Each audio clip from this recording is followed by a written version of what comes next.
Welcome viewers. Today we will be discussing on the topic selection and screening of recombinant colonies. So, what do I understand by the term recombinant DNA?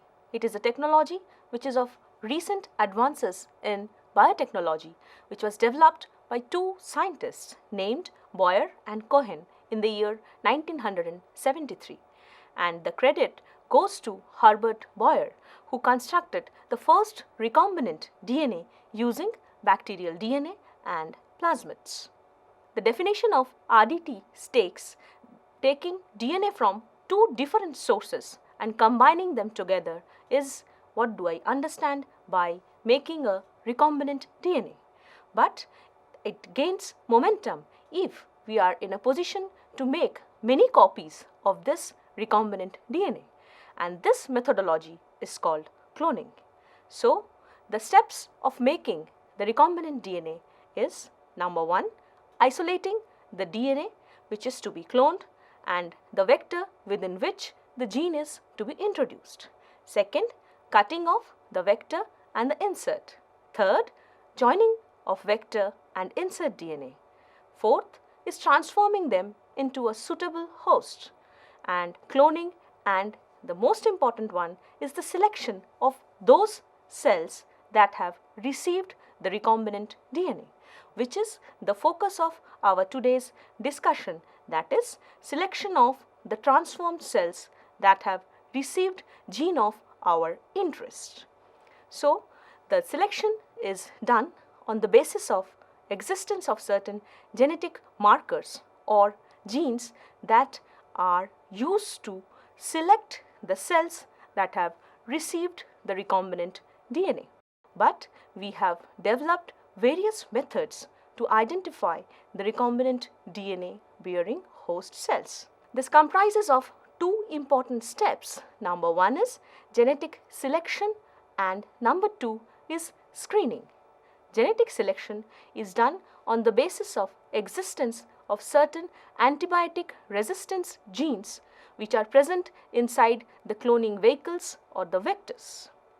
And if the cell that receives the vector becomes resistant to a particular antibiotic, so we can select the cells that have undergone transformation. But we need to really know that these transformed cells really contain gene of our interest or not. That is done by means of screening. Screening means selecting those colonies which are growing on antibiotic resistance plate, whether they have got the gene of interest introduced inside the cloning vehicle or not.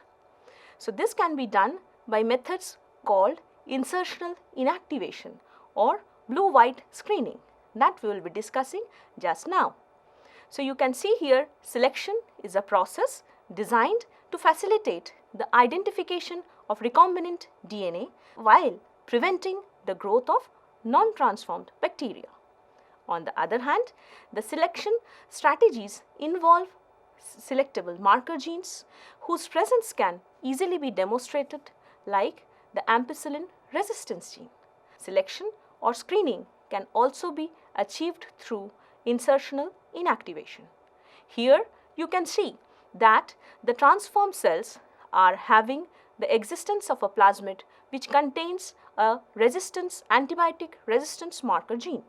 And if I grow them in presence of antibiotic, then only those cells will grow that have received the plasmid. On the other hand, the non-transformed cell that have not received the plasmid will not grow. This is the most easiest selection criteria. Now we are coming to blue-white screening. We have selected the cells that have received the plasmid, but we are really interested to know that whether they have received the plasmid containing insert. For that, we go for blue-white screening. It comprises of a most important enzyme called beta-galactosidase, which is expressed by wild-type E. coli cells.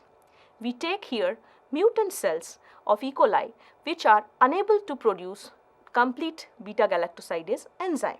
Its N-terminal part is being deleted intentionally, and into that mutant bacterial cell we introduce a plasmid like plasmids P. blue script or PUC19 series of plasmids, wherein we are providing the N-terminal fragment which is deleted in the mutant E. coli host cell.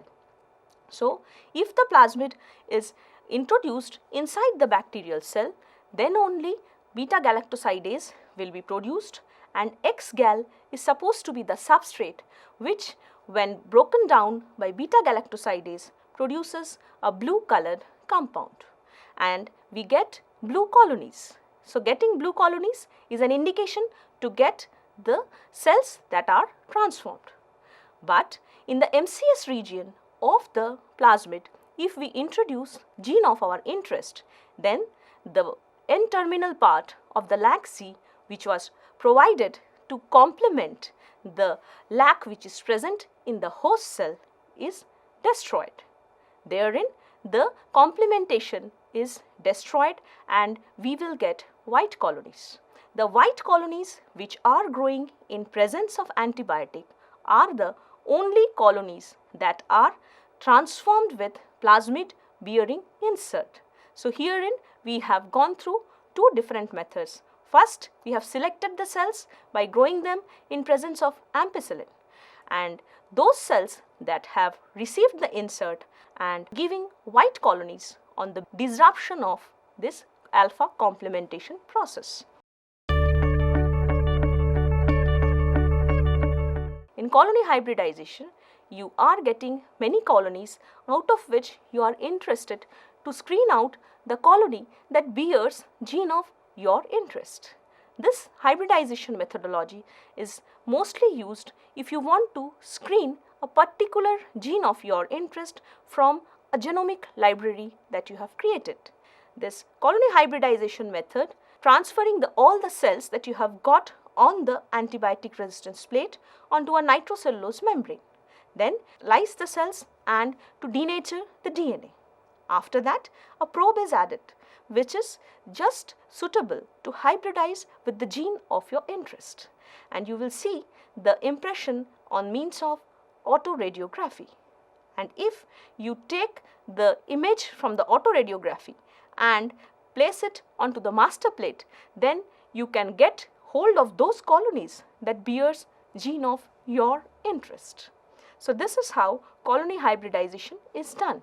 In details, you can see that colonies are transferred to the nitrocellulose membrane, then bacteria which are present onto the plates gets transferred onto the membrane, then we are treating it with alkali to convert the DNA into a single stranded one, then heating it at 80 degrees centigrade to make it single stranded, then we are adding radioactive probes which hybridize to it, and after binding, as because the probe is radioactive, it can be undergoing autoradiography, and on an extra film we can get the impression of the colonies which are containing gene of your interest. Thereby the positive clones can be identified. Next is when the cloning vector is a bacteriophage and not a plasmid, then let's have a look at how lambda cloning vectors are created. There is a central gene cluster which is called as the stuffer fragment. This stuffer fragment is removed, and in its place we are introducing foreign DNA or gene of our interest, and this is called the recombinant lambda genome, which is packaged by in vitro packaging technology inside a packaging head and tail. After this, what you can see that we have deleted the red and gam gene which are responsible for making the wild type lambda sensitive to inhibition into a P2 lysogen. It means if E. coli is lysogenized with a P2 bacteriophage, then wild type lambda cannot infect because of the existence of red and gam gene. But while creating recombinant lambda, we have deleted this red and gam gene. And as because red and gam gene are deleted, the recombinant lambda that we have created now can infect P2 lysogen. So, the recombinant lambda is capable of infecting a P2 lysogen. So, this is called as the spy selection, wherein the recombinant lambda is selected in a P2 lysogen, wherein the wild type lambda is unable to infect. The plaque lift assay method. It is done to screen out again gene of our interest. Many a times libraries are created inside lambda phages, and the recombinant lambda phage will give us plaques. Out of these so many plaques, we need to identify the plaque which contains gene of our interest. Herein, the process is almost similar to colony hybridization, wherein the plaque that contained phage particles containing recombinant DNA, entire thing is transferred onto a nitrocellulose sheet. Then this nitrocellulose sheet is placed in 4 degrees centigrade, and we are using this plaque and we are lysing the phages which are transferred onto the plaques, and then we will be treating it with a particular probe which is radioactively labeled. An autoradiographic image of the positive plaques are taken. As you can see, this 4 plaques gives positive response. Now these plaques are taken up, and from there we will isolate the DNA which contains gene of our interest. So this type of assay is applicable in case of immunochemical screening. We need to go for immunochemical screening when we are going for gene expression. If the protein gets expressed and we want to isolate the cells that are expressing protein of our interest, then we will be transferring the plaques onto the nitrocellulose membrane. We will be lysing the cells, and then instead of adding DNA probes, we will be adding antibodies which will bind to the proteins.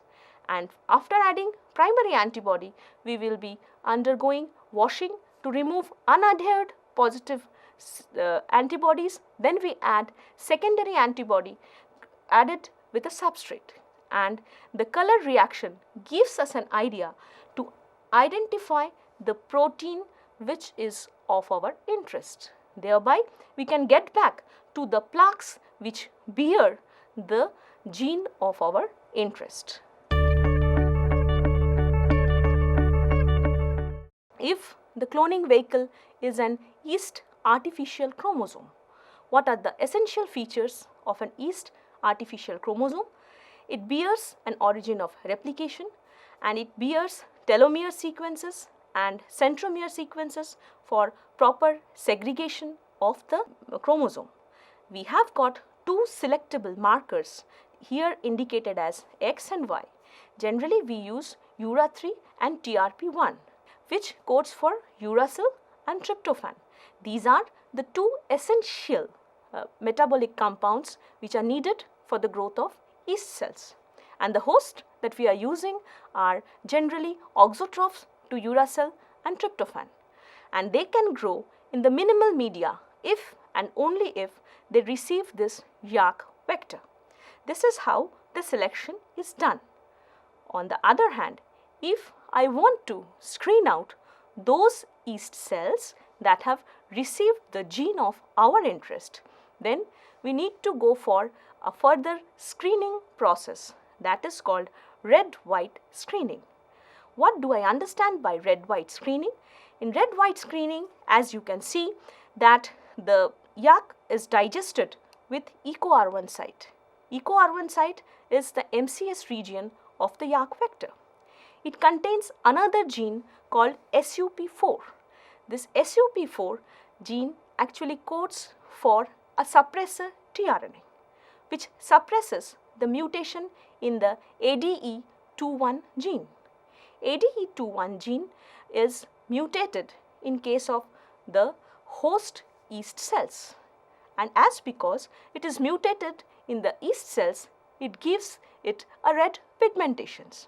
So we can see that the wild type yeast cell gives white colonies and the ADE12 mutant gives red colonies. But if I introduce SUP4 suppressor tRNA, then it will suppress this mutation and again it will give white colonies. So if the mutant yeast cell, which is ADE21 mutant, gives us a white colony, then obviously it has received the YAC vector. On the other hand, if we introduce gene of our interest in the MCS region, then I am disrupting the SUP4 gene. And if SUP4 gene gets disrupted, then the suppression is lost, and again we will get red colonies.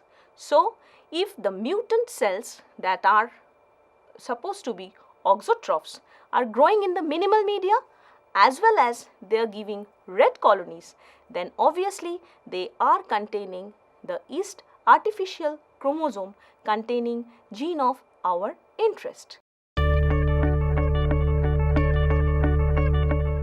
Other screening technologies contain gel electrophoresis, polymerase chain reaction, containing the sequencing of the genomes, and different blotting techniques. Gel electrophoresis, agarose gel electrophoresis, is done to identify the vector containing gene of our interest. Next is carrying on the sequencing of the gene will give you an idea about the introduction of gene of interest. Next is PCR technology is used to amplify the gene of interest, and Southern blotting gives us an idea whether the gene of interest is present. Northern blotting gives us an idea whether the gene is getting expressed. Western blotting gives an idea whether the desired protein is present or not. In details you can see here, Southern blotting, the DNA is run on an agarose gel. It is transferred onto a nitrocellulose membrane, then it is hybridized with a radioactive probe, and in an autoradiogram you can see the existence of gene of your interest. So, in Southern blot, the nature of the probe is DNA. In Northern blot, the nature of the probe may be cDNA or RNA. In Western blot, the nature of the probe is antibody. And as I said, if you want to identify the expression levels, you should go for Northern blotting. Another method is reverse transcriptase PCR, also helps us to understand the level of expression of a gene. Then we can undergo for in situ hybridization studies. We have got the existence of gene microarrays. There you can see that the single stranded DNA molecules are attached onto a slide using a robotic array fitted with tiny pins, and they can have 10,000 spots of DNA, and extract mRNA from tissue of interest, tag it with fluorescent dye and incubate overnight on the slide. mRNA will hybridize to the spots on the microarray that have complementary DNA sequences. Slide is scanned with a laser that causes the spots to fluoresce. In today's lecture, we have discussed about the importance of screening of a recombinant DNA as well as selecting the cells that have undergone the introduction inside the host cell. We have gone through the importance of antibiotic selection. We have gone through the steps of blue-white screening.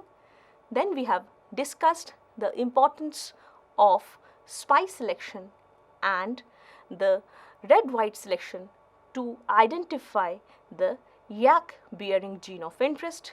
We have highlighted on the importance of Southern blotting, Northern blotting, Western blotting, RT-PCR and microarrays that help us to understand whether the gene that we are interested to clone really got introduced inside the suitable vector. Thank you.